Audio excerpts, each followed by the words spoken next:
10 साल, सिर्फ इतने ही साल बचे हैं इस्लामी दुनिया के पास, इससे पहले कि भुखमरी उन सभी को निगल ले। यह कोई भविष्यवाणी नहीं है, बल्कि एक गणना है।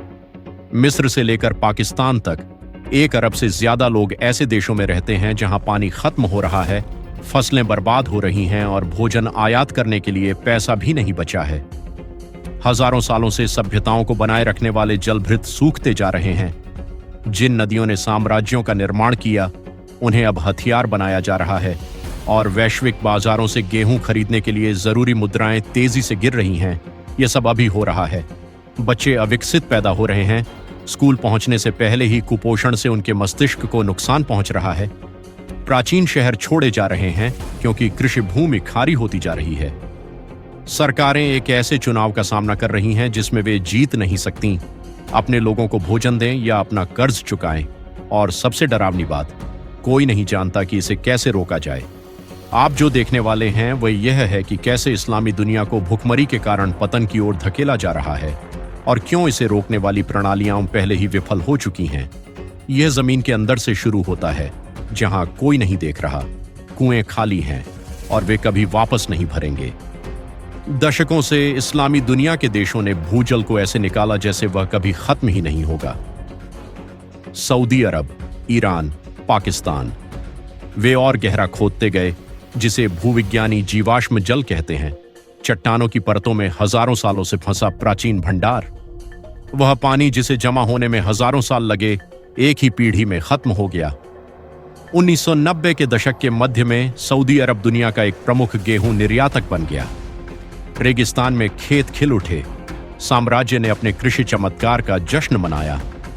टेलीविजन प्रसारणों में सुनहरे गेहूं हवा में लहराते हुए दिखाए गए, जबकि हवा ने तो केवल रेत को ही जाना था। लेकिन यह उधार के समय पर बना एक मृगतृष्णा छलावा था। आज उपग्रह डेटा से पता चलता है कि सऊदी अरब का 80% से अधिक गैर नवीकरणीय भूजल सूख चुका है। जिन कुओं ने उन गेहूं के खेतों को संभव बनाया था, वे अब रेत में सिर्फ गड्ढे हैं। गेहूं कार्यक्रम को चुपचाप छोड़ दिया गया। रेगिस्तान वापस आ गया। ईरान में इस संकट का एक नाम है जल दिवालियापन। खाद्य आत्मनिर्भरता के एक वैचारिक जुनून से प्रेरित होकर सरकार ने किसानों को देश भर में 10 लाख से अधिक कुएं खोदने के लिए प्रोत्साहित किया। 10 लाख कुएं, हर एक और गहरा खोदता गया, तेजी से पानी निकालता गया और उस पानी के लिए पड़ोसियों से प्रतिस्पर्धा करता रहा जो कभी वापस नहीं भरा जाना था।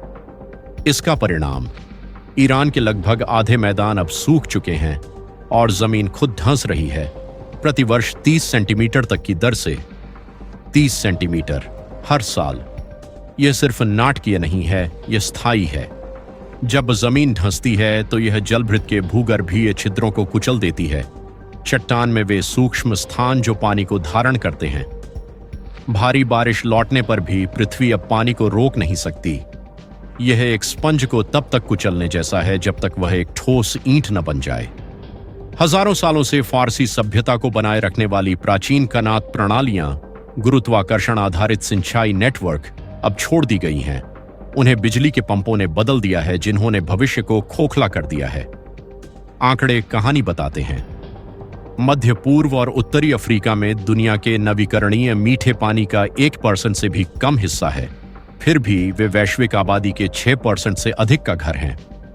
2030 तक, बस कुछ ही साल बाद, इस क्षेत्र में एक औसत व्यक्ति को प्रतिवर्ष 500 घन मीटर से भी कम पानी मिलेगा। यह पूर्ण कमी की सीमा है, वह बिंदु जहां बुनियादी अस्तित्व भी रोजमर्रा का संघर्ष बन जाता है। लेकिन भूमिगत जल ही एकमात्र ऐसी चीज नहीं है जो गायब हो रही है। जिन नदियों ने साम्राज्यों का निर्माण किया, उन्हें अब गला घोंटा जा रहा है। मिस्र अब नील नदी को नियंत्रित नहीं करता, इथियोपिया करता है। हजारों सालों से नील नदी मिस्र की जीवन रेखा रही है। इसने देश के 48% पानी की आपूर्ति की। इसकी धाराओं के किनारे पूरी सभ्यताएं पनपीं और गिरीं।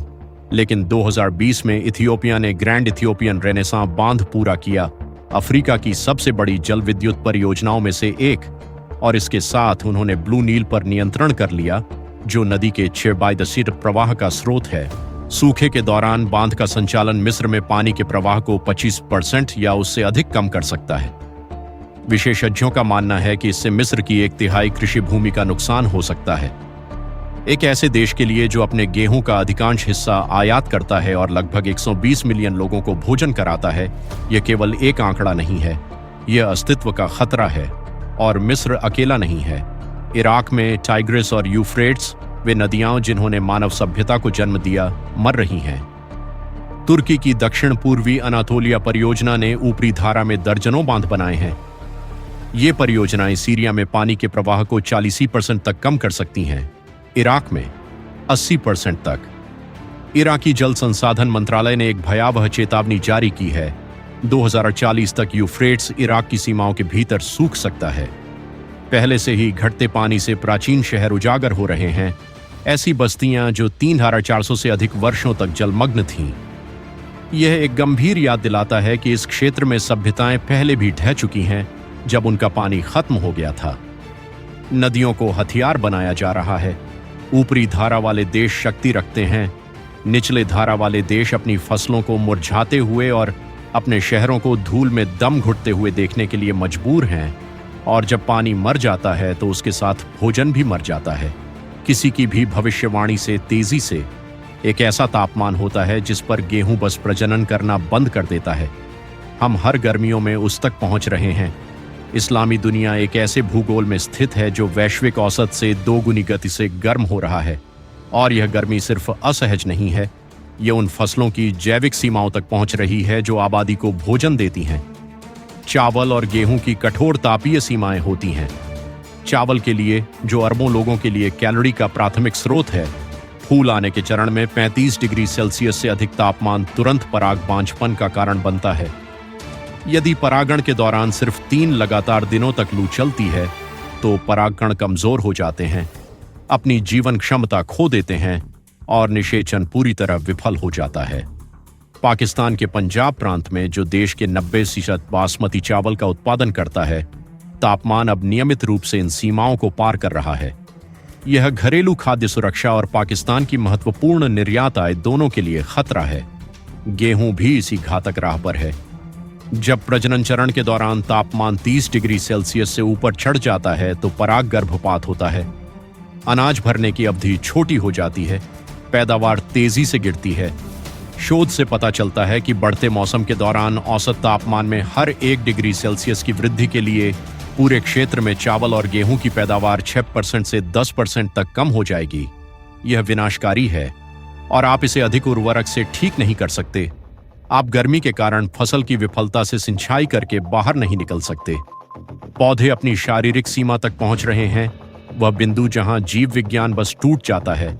लेकिन सिर्फ गर्मी ही जमीन को नहीं मार रही है, यह नमक है। शुष्क क्षेत्रों में सिंचाई का पानी तेजी से वाष्पित हो जाता है, जिससे खनिज लवण पीछे छूट जाते हैं। उन्हें बहाने के लिए पर्याप्त ताजा पानी के बिना मिट्टी जहरीली हो जाती है। मिस्र के नील डेल्टा में बढ़ते समुद्री स्तर खारे पानी को भूजल में धकेल रहे हैं। नील की गाद की कमी, जो बांधों के पीछे फंसी हुई है, मिट्टी के प्राकृतिक नवीनीकरण को रोकती है।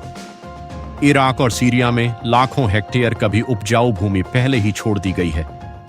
किसानों ने पाया कि अब भोजन उगाने की लागत फसल के मूल्य से अधिक है। यह एक बड़े जनसांख्यिकीय बदलाव को ट्रिगर करता है। अकेले ईरान में अनुमान है कि पानी की कमी और सूखे के कारण 70% से अधिक गांव छोड़े जाने के जोखिम में हैं। 2002 और 2017 के बीच 12,000 से अधिक ईरानी गांव पूरी तरह से वीरान हो गए। उनके निवासी पहले से ही भीड़-भाड़ वाले शहरों जैसे तेहरान और मशहद के बाहरी इलाकों में चले गए। और जब ग्रामीण इलाका शहर को भोजन नहीं दे पाता तो शहर एक जाल बन जाता है। मिस्र अपने सरकारी राजस्व का 50% से अधिक केवल कर्ज पर ब्याज चुकाने में खर्च करता है और IMF चाहता है कि वे खाद्य सब्सिडी में कटौती करें। एक बार जब किसी राष्ट्र की घरेलू कृषि ढह जाती है तो वह वैश्विक खाद्य बाजार पर पूरी तरह से निर्भर हो जाता है। मिस्र, जॉर्डन और लेबनान जैसे देशों के लिए यह एक मौत की सजा है जिसका इंतजार हो रहा है। मिस्र अपनी गेहूं की खपत के 30% से 17% के लिए आयात पर निर्भर करता है। इसका अधिकांश हिस्सा ऐतिहासिक रूप से रूस और यूक्रेन से आता था। जब 2022 में काला सागर क्षेत्र में युद्ध छिड़ गया तो वैश्विक गेहूं की कीमतें आसमान छू गईं। जहाज बंदरगाह से नहीं निकल सके। वायदा बाजार में अराजकता फैल गई। आयात पर निर्भर देश घबरा गए। लेकिन असली गिलोटिन वैश्विक आपूर्ति नहीं है, यह मुद्रा है। 2024 में मिस्र के पाउंड और पाकिस्तानी रुपये ने अमेरिकी डॉलर के मुकाबले अपना लगभग आधा मूल्य खो दिया, लगभग आधा, कुछ ही महीनों में। जब कोई मुद्रा इस तरह ढह जाती है तो आयातित गेहूं की लागत स्थानीय रूप से दोगुनी या तिगुनी हो जाती है, भले ही वैश्विक कीमतें पूरी तरह से स्थिर रहें। पिछले साल जो परिवार रोटी खरीद सकता था, आज वह देखता है कि कीमतें उसकी पहुंच से बाहर हो गई हैं। बड़े पैमाने पर भुखमरी को रोकने के लिए सरकारें भारी सब्सिडी देने के लिए मजबूर हैं। वे अंतर्राष्ट्रीय कीमतों पर गेहूं खरीदते हैं और अपने नागरिकों को लागत के एक अंश पर रोटी बेचते हैं। अंतर यह उधार लेकर, पैसे छापकर या भविष्य को गिरवी रखकर चुकाया जाता है। मिस्र में बलादी रोटी की सब्सिडी सामाजिक अनुबंध में एक रेड लाइन है। इस पर कोई बातचीत नहीं हो सकती। यह कोई विकल्प नहीं है। सरकार 5 पियास्ट्रेस में एक रोटी बेचती है, जबकि उसे बनाने में 60 पियास्ट्रेस लगते हैं। यह 90% सब्सिडी बढ़ती राष्ट्रीय आरण से पोषित होती है। यह हिसाब किताब टूट चुका है, पूरी तरह से टूट चुका है। मिस्र अपने पूरे सरकारी राजस्व का लगभग 75% केवल अपने कर्ज पर ब्याज चुकाने में खर्च करता है। अस्पताल नहीं बना रहा, सड़कें ठीक नहीं कर रहा, सिर्फ ब्याज। आधा बजट अंतर्राष्ट्रीय लेनदारों की जेब में चला जाता है। जब IMF आपातकालीन आरण लेकर आता है तो उनकी मुख्य शर्त संरचनात्मक समायोजन होती है, जो लोगों को जीवित रखने वाली सब्सिडी में कटौती के लिए एक विनम्र शब्द है। कीमत नियंत्रण हटाओ, बाजार को तय करने दो। राजकोषीय जिम्मेदारी। राज्य एक ऐसी दुविधा का सामना करता है जिसमें वह जीत नहीं सकता। या तो भोजन की कीमतें बढ़ाए और दंगे भड़काए, या कीमतें कम रखे और पूर्ण संप्रभु डिफॉल्ट का सामना करे। यह काल्पनिक नहीं है। 1977 में मिस्र की सरकार ने रोटी पर सब्सिडी में कटौती करने की कोशिश की। 24 घंटों के भीतर पूरे देश में दंगे भड़क उठे। लगभग 100 लोग मारे गए। सेना को सड़कों पर तैनात किया गया। सरकार ने तुरंत कटौती को वापस ले लिया। सूडान में 2018 में रोटी की कीमतों में 3 गुना वृद्धि ने देशव्यापी विद्रोह को जन्म दिया, जिसने अंततः सरकार को गिरा दिया और देश को गृह युद्ध में धकेल दिया। आने वाले दशक में जैसे जैसे पानी और गर्मी घरेलू फसलों को तबाह करेंगे, आयात की मांग बढ़ेगी, ठीक वैसे ही जैसे उन्हें खरीदने की क्षमता खत्म हो जाएगी। और जब राज्य सब्सिडी बनाए रखने में असमर्थ हो जाता है तो पतन शहरों में फैल जाता है। कराची में पानी भोजन से महंगा है क्योंकि संगठित अपराध पाइपों को नियंत्रित करता है। कराची जैसे आधुनिक मेगासिटी चयापचय संबंधी चमत्कार हैं जो रेगिस्तान में मौजूद नहीं होने चाहिए। वे पानी, भोजन और बिजली के निरंतर भारी प्रवाह पर निर्भर करते हैं। जब एक प्रणाली विफल हो जाती है तो शहर शरण से शिकारी में बदल जाता है। कराची लगभग 2 करोड़ लोगों का शहर आधिकारिक उपयोगिता से अपनी जरूरत का केवल आधा पानी प्राप्त करता है। यह कमी वाटर टैंकर माफिया द्वारा पूरी की जाती है, जो एक ढीला ढाला संगठित नेटवर्क है जो सार्वजनिक पाइपों से पानी निकालकर निवासियों को बढ़ी हुई कीमतों पर बेचता है। गरीबों के लिए पानी अब उनकी मासिक आय का 15% से 60% तक खर्च करता है। वहीं पाइप कनेक्शन वाले अमीर केवल 2% भुगतान करते हैं। यह अस्तित्व का निजीकरण है। जैसे जैसे भोजन की कीमतें बढ़ती हैं और मुद्राएं गिरती हैं, रोटी और अनाज के लिए काला बाजार फलने फूलने लगते हैं। सबसे पहले गरीब भूखे मरते हैं, लेकिन उनके बाद जल्दी ही श्रमिक वर्ग भी आता है। अस्पताल विफल हो जाते हैं, दवाओं की कमी से नहीं, बल्कि पानी और बिजली की कमी से। सीरिया में यूफ्रेट्स में कम जल स्तर ने ठहरे हुए जलकुंड बनाए हैं जो हैजा के प्रकोप को बढ़ावा देते हैं। 19वीं सदी की एक बीमारी कि 21वीं सदी को डराने के लिए लौट रही है। इस स्तर पर राज्य की भूमिका बदल जाती है। यह सेवाओं का प्रदाता नहीं रहता, यह कमी का प्रबंधक बन जाता है। सुरक्षा बल लोगों की रक्षा के लिए नहीं, बल्कि अभिजात वर्ग की आपूर्ति लाइनों की रक्षा के लिए तैनात होते हैं। 2008 और 2011 में भोजन की कीमतों में उछाल अरब वसंत के उत्प्रेरक थे। ये विद्रोह राजनीतिक स्वतंत्रता के साथ साथ रोटी की कीमत से भी उतने ही प्रेरित थे। अगले दशक में जैसे जैसे कमी अस्थायी के बजाय स्थायी हो जाएगी, प्रतिक्रिया क्रूर होगी, क्योंकि राज्य के पास कोई अन्य उपकरण नहीं बचा होगा। लेकिन सबसे बुरा हिस्सा, सबसे पहले पीड़ित बच्चे होते हैं। उनकी वृद्धि रुक जाती है। यह एक मेडिकल शब्द है, दक्षिण एशिया के सभी बच्चों में से 1/3 की वृद्धि रुक जाती है।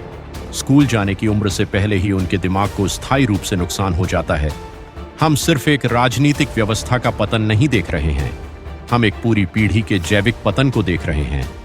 स्टंटिंग तब होती है जब एक बच्चे को जीवन के पहले 1000 दिनों के दौरान पर्याप्त पोषण नहीं मिलता है। यह क्षति अपरिवर्तनीय है। स्टंटिंग से प्रभावित बच्चे का दिमाग सिकुड़ते ग्रे मैटर और धीमी तंत्रिका संचार के साथ विकसित होता है। वे औसतन अपनी जीवन काल की आय क्षमता का 10% खो देते हैं। वयस्क के रूप में वे अपनी पूरी उत्पादक क्षमता का 50% से भी कम हासिल करते हैं। राष्ट्रीय स्तर पर यह सकल घरेलू उत्पाद जीडीपी में स्थायी रूप से 9% वार्षिक हानि में बदल जाता है। यह इस क्षेत्र की मानव पूंजी है जिसे जलाया जा रहा है और यह एक दुष्चक्र पैदा करता है। अविकसित, संज्ञानात्मक रूप से अक्षम वयस्कों का एक राष्ट्र एक जटिल, विफल होते राज्य का प्रबंधन नहीं कर सकता। वे जल संकट से निकलने के लिए नवाचार नहीं कर सकते। वे उच्च तकनीकी अर्थव्यवस्था का निर्माण नहीं कर सकते। वे एक फंसी हुई आबादी बन जाते हैं, वैश्विक प्रणाली में केवल घटती मानवीय सहायता के प्राप्तकर्ता या शरणार्थियों के स्रोत के रूप में एकीकृत। ईरान में 70% से अधिक गांव पूरी तरह से परित्यक्त होने के कगार पर हैं। पूरी ग्रामीण आबादी शहरी झुग्गियों में पलायन कर रही है। ग्रामीण क्षेत्र खाली हो जाते हैं, शहर अपनी क्षमता से अधिक भर जाते हैं और